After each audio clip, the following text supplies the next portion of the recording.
Alright. Okay. Okay, Ben. Yeah. So, what do you do? What do you do in your free time? I like to make music a lot of my free time, and I don't know, hang out with my friends and drink beer. No, don't tell me about that. Don't tell me about that. Okay, I'm usually Tell me about the music part of that. I just make music. And it's what? like I think music and I make music. And like, how do you go about this? Now? Yeah. What do you use? Well, it's changed over my period of my life. Like I used to play guitar and I used to listen to blues music, and I still do, and I love that shit, and I love rock and roll. But I started like a year ago making music on my laptop because it was easier, and I got into hip hop, and I got into like more experimental hip hop and stuff, and like I don't know, it was easy to do it on there and at college, and it's easier because the space is easier for recording and stuff like that. So I started making music on my laptop, which is mainly what I do now. So, what influenced you to start, you know, with this whole laptop music shit?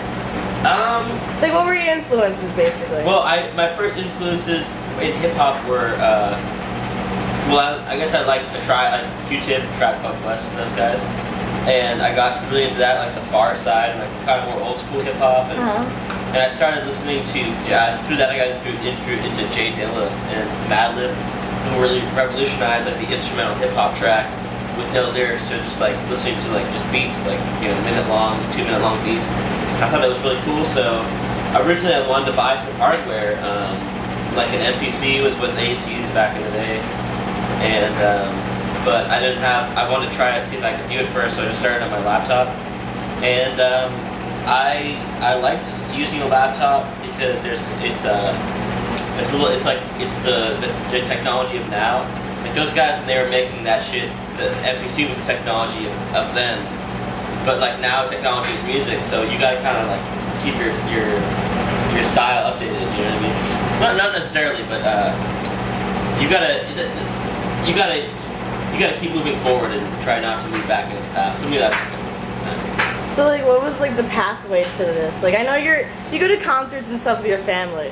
Yeah, right? So like your family must have been a huge influence in the music you listen to. Yeah, so my uncles all both played in a band, and one of my uncles played drums and one of my uncles played guitar, and I used to like, when I was like 4 months old, my uncle gave me my first guitar, and it was a blue Fender Stratocaster.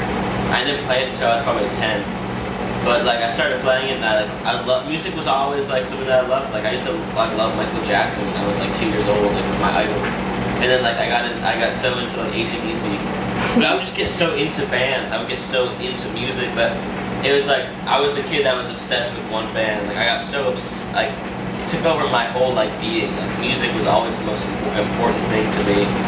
As long as I can remember. So like when I started playing, like it just automatically became the most important thing. And from there it went from guitar to, you know, from guitar, rock and roll, hip hop, like blues, then to hip hop, and into like more experimental, like kind of not techno, I guess, but like electronic music, Flying Lotus, those guys. So what do you have to say to the people that think you don't make real music? Make real music? Yeah. This is so cool. I'm so glad you're interviewing me on this topic because I just wrote a paper on this, and my response is that there's this guy named Henry Rollins. Do you know Henry Rollins is at all? No. Henry Rollins is lead singer of, or was the lead singer of Black Flag for a long time, which is a really renowned punk rock band.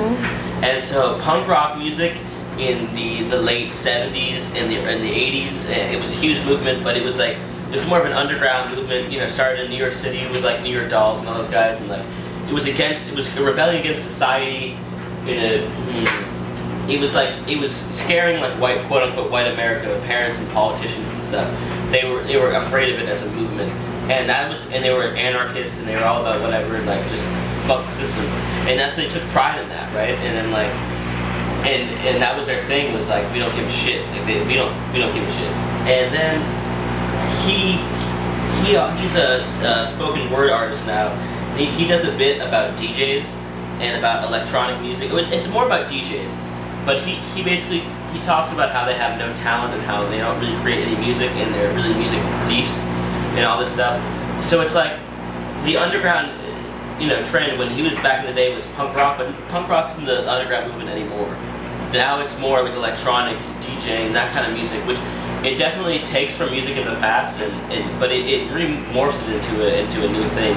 So basically, he's went from being an anarchist and being people that scared parents of politicians across America to being the scared politician and parent across America. So like his mind is stuck in the past. You gotta look at that shit like it's just new music that's coming out.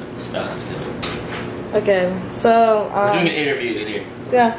In closing. No. I have one more thing to say. All right, so like those guys, the people that are coming out now, are like modern jazz musicians not as far as what the musical style is, but as far as what they're doing. Like when bebop came out, in the early '50s, like people didn't know what the fuck it was. People didn't know what it was.